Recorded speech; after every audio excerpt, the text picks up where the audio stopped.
I'm Paul Sanger from the Finance News Network, and today I'm talking with Ken Morrison, the CEO of Bradfield Development Authority. Ken is at the helm of one of the most ambitious urban development projects in Australia, Bradfield City and the Western Sydney Aerotropolis. Ken, it's a pleasure to have you here. It's a pleasure to be here, Paul. So Ken, let's delve straight in. And for those who aren't familiar, can you give us a brief overview of the Bradfield Development Authority and what it represents? Well, what we're trying to do is create Australia's first city in 100 years, and we're doing that superpowered by a new Western Sydney International Airport, which will be opening in 2026.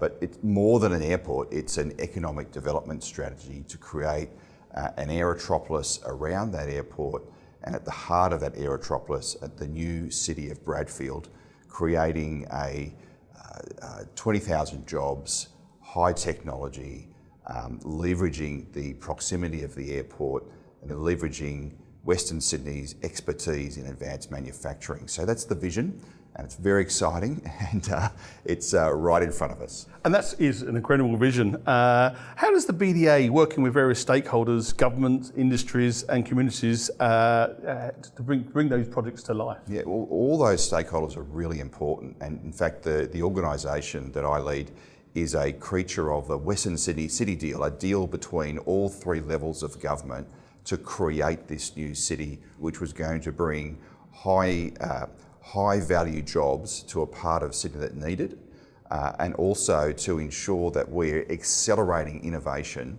within the manufacturing sector.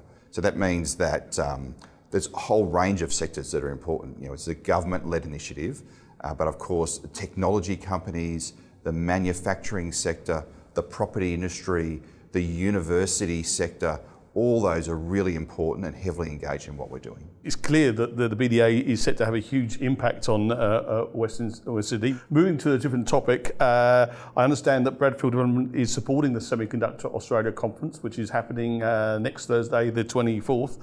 Can you tell us why this event is so important? What we're doing is really two things. We're creating a new city, so there's those city building attributes that we see in plenty of places around the world.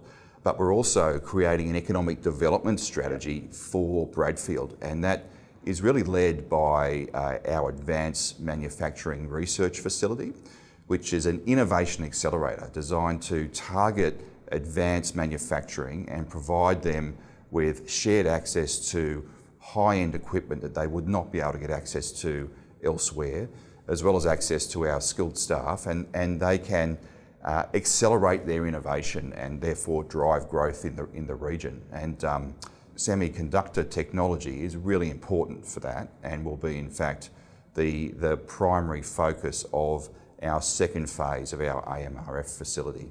So it's great to be part of this conference and be able to speak to the people who'll be really important for this part of our strategy. Fantastic.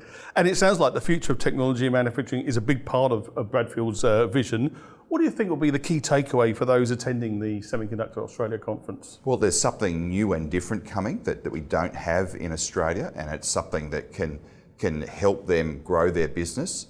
It's also something where universities and those institutions are very heavily engaged, so they can be confident that they're getting the interactions with what the university sector can bring in here.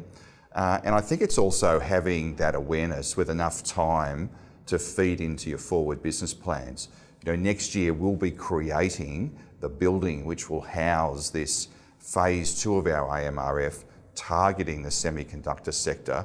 So we're not asking people to think about it 5 minutes before it turns up, we're asking people to think about it within 2 years of it turning up. So there's enough time for business to factor it into their growth plans, and really starting to think about how this facility might help their business and help accelerate their innovation. And I guess also from a global perspective, it's a big tick for Australia on a global platform. This is actually coming to fruition and going to be providing a futuristic city for our kids, their kids, and for future generations, something we should all be very proud of as Australians. Well, I hope so, and certainly that's our ambition. And when we've looked at how we're going to create what we're creating, we've looked to the best case examples right around the world.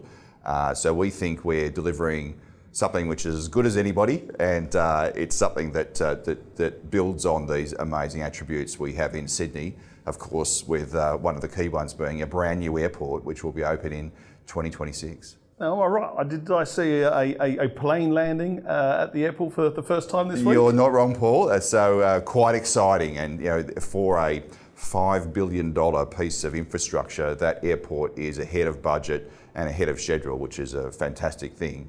Of course, it's not just an airport. There is a total of $20 billion of government infrastructure money going into the region, including with what we're delivering at Bradfield, as well as nearly $10 billion of private sector investment projects making their way through the planning system right as we speak within that aerotropolis. So government money, private sector money, and innovation focus, it's a very exciting future. Ken, it's been fantastic by hearing all the great work that BDA is doing and your involvement in the semiconductor industry future.